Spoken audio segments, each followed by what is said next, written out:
ඔබට සුබ උදෑසනක් ස්වාමිනී. සදාකල්ම ශුද්ධකම ඔබගේ ගෘහයට ඔබනීය. ගීතාවලිය 93 වෙනි පරිච්ඡේදයේ 5 වෙනි වගන්තිය.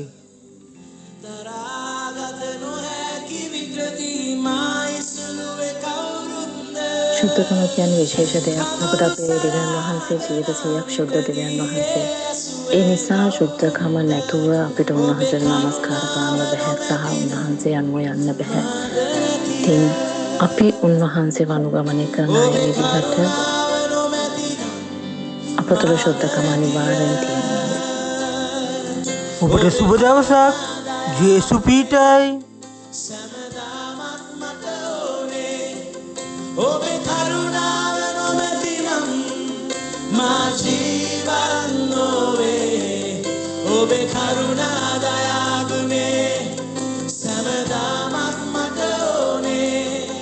ඔබේ කරුණාව නොමැතිනම් මා ජීවන් නොවේ.